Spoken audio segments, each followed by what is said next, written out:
What's up, everybody? Welcome to the 10 Count Podcast. I'm Andre, your host. Welcome to the AEW Dynamite Beach Break Review. Now, this show was an absolute positive banger. It was a pay-per-view quality show. So much I gave it an A++. Granted, it was a match or two on it that really didn't catch my fancy, but the matches that did made up for those lack of interest in those matches. Now, let's get right into it. First match was Will Ospreay and Adam Page versus Josh Alexander and Tochke Kanechta. I know I ain't pronounced that name right, but oh well. Basically, the match itself went pretty good. It was a lot of discontinuity between Adam Page and Ospreay, which they gave each other some, let's just say, ominous looks throughout the match. They basically was lacking it, like trying to tag, and really didn't want to accept tags from each other. The match itself on both sides went pretty good, but there was tension between Ospreay and Page. And that's probably because they're facing each other at the Owen Hart Finals at Double or Nothing. But all in all, the match itself, the match content was pretty good.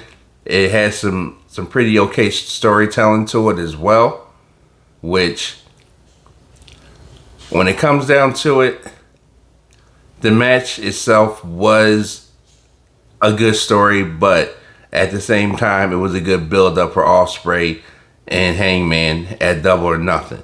I actually gave the match an A+, because it was just that good to me. Alright, so the next thing was a backstage promo with Top Flight, which they was talking about how MJF basically back-jumped them last week to prove the point to the Hurt Syndicate that he was good enough to be a part of them. Then they actually went out there and had a tag team eliminator match next with the Hurt Syndicate. But the match that was next after that was Ricochet versus Gowen, which Gowen, for those of you that don't know, he is a one-legged wrestler, which he actually went in there and did give Ricochet a good match. He really did go in there to give Ricochet a very good match, even though he was wrestling on one leg, because on Collision last week, Ricochet stole his prosthetic leg. Now, Ricochet may have won the match, but afterwards, he started trying to assault Gowen, trying to take advantage of him, because I guess he was upset because of the performance that Gowen gave him in that match. Now, at the end of the match, when Ricochet was assaulting him, Briscoe decided to run out there and help Gowen, which I felt was a very good piece of addition to it, because I think that basically, when it comes down to it, you got a guy in there that's got one leg and he's still performing at a top level. So I give my hat off to Gowen. But at the same time, the match really wasn't anything spectacular. It was a mediocre match. So I gave it a C. Now, we had another backstage promo with MJF where he was talking about how he was going to go out there and be part of the Hurt Syndicate. Now, him and MJF, no, scratch that. Him and MVP was backstage, and MVP told him, look, after our match, you need to be in that ring so we can actually give you our decision. Now, this is where the Hurt Syndicate Top Flight Tag Team Eliminator match came in, where basically this match, I gave this match a B, because for the simple fact is it was more or less like a high flying technical type of match, which the Hurt Syndicate won this match, but then here comes Mr. Leo Rush and his partner, who is basically trying to make a run for the tag team titles.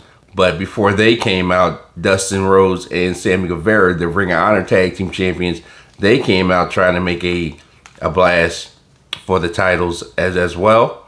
So what got set up was a tag team match on Collision. It was the Rush Crew versus Sammy Guevara and Dustin Rhodes. The winner of that gets a shot at the Hurt Syndicate, which is going to be on Collision this Saturday.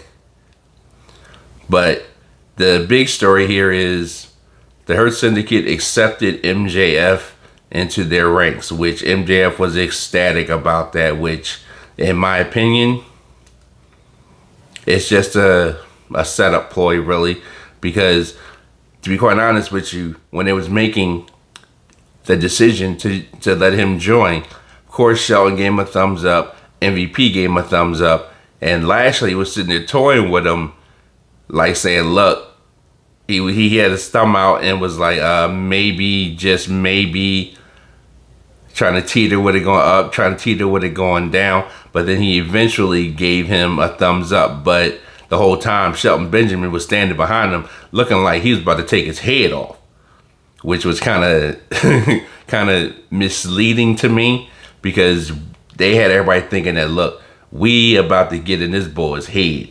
We about to dig into this bull. But, of course, surprise ending, he's in. So, with that being the case, our next promo was the Hurt Syndicate in the back, where MJF and MVP was there, and MJF talking about, yeah, this contract that we got signed next week for me to be entry, I want my lawyer to look it over. MVP looked like he took kind of exception to the word lawyer being mentioned. So, of course, they walked off, they're talking, and that was basically it for that one. Now, match 4 was a fatal 4-way match between Toni Storm, Izumi, Shirakawa, and Blue, which I gave this match an A, because this match was probably the second best match on the whole show. Again, these ladies went out there and they tore it up. They tore it up.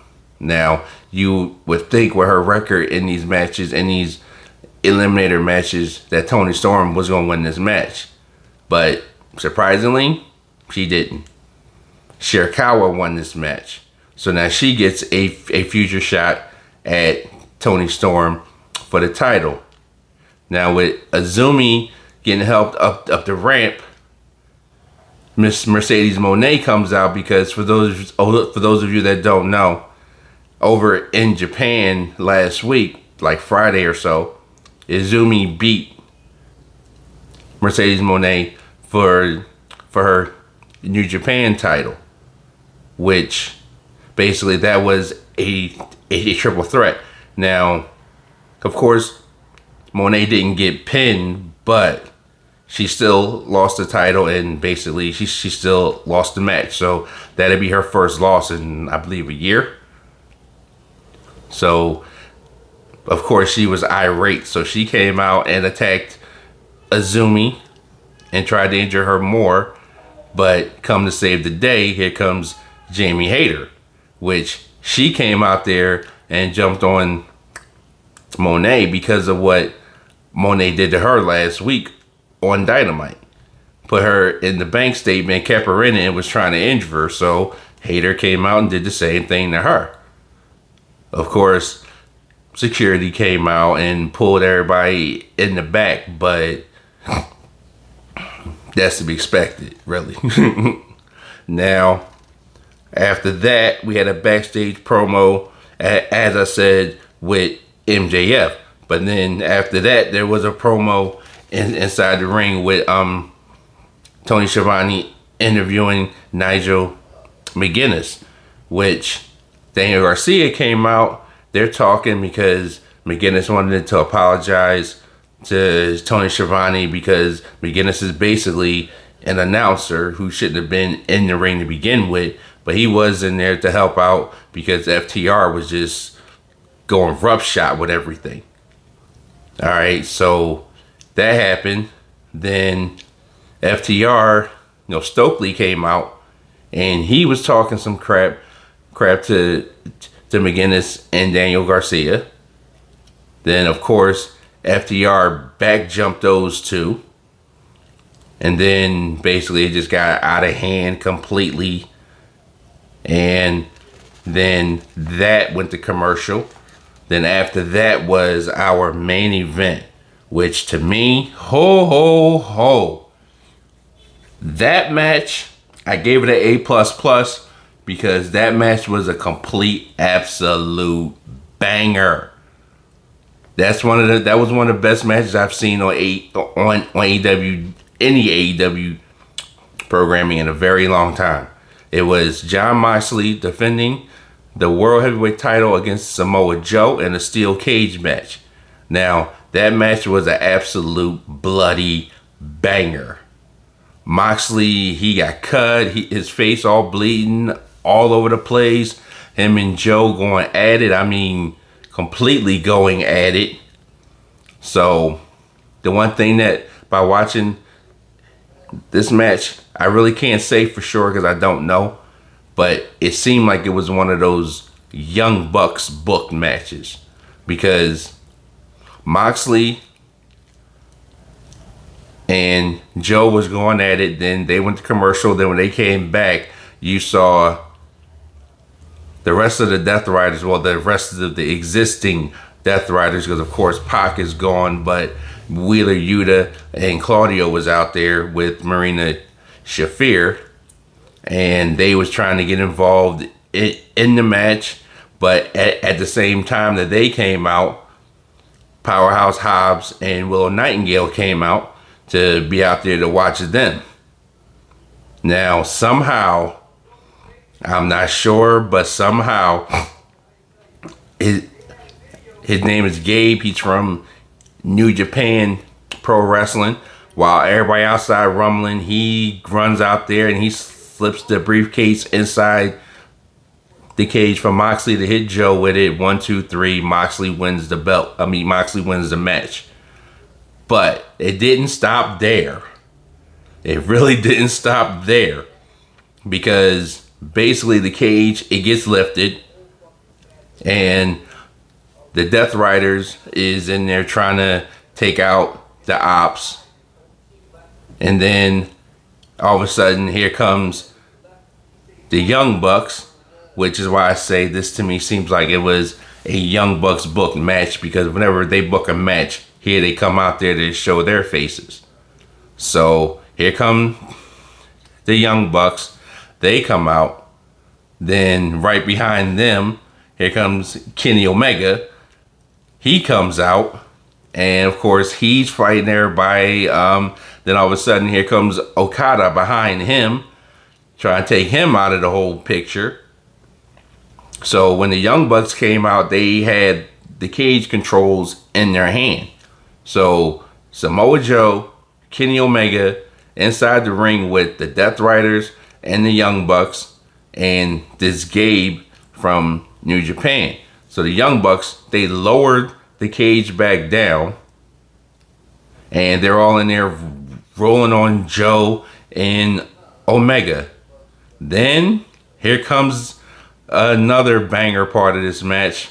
Here comes Swerve. Swerve came down, climbed to the top of the cage, jumped off on all of them, and then basically the Young Bucks were scattering to get the cage race so everybody could get up out of there. Which when that happened, Swerve, he grabbed the mic and he's like, look, last time that I was here, I was in this cage match and it basically got my head beat in, and I thought I was never going to be here again, but here I am. So he basically was like, look, the Ops, me, and Willow Nightingale, double or nothing. Anarchy in the arena. So that's going to be something to watch. That's really going to be something to watch. That's going to be an all-out fight throughout the entire arena. But for some strange reason, they had the man outnumbered, and yet why is it when Swerve came out, all of a sudden the Bucks want to run for the hills? Even though it was more of them, it was like 7 of them in there versus like 3 or 4, maybe even 5. But why is it that the Bucks decided to run for the hills when Swerve came out? Of course, Swerve got beef with them. I get that. But at the same time, they still had him outnumbered. But who knows? So that was your AEW Dynamite Beach Break review. And for everyone that have watched my channel, watched my videos, I say thank you very much. And continue to watch them, because I'm going to continue to bring you videos. I'm going to continue to bring you reviews, news on basically the most interesting stuff that's happening in professional wrestling. So with that being the case, continue watching, and don't forget to hit that subscribe button. I appreciate everybody. Thank you very much. Much love. I'll see you on the next video.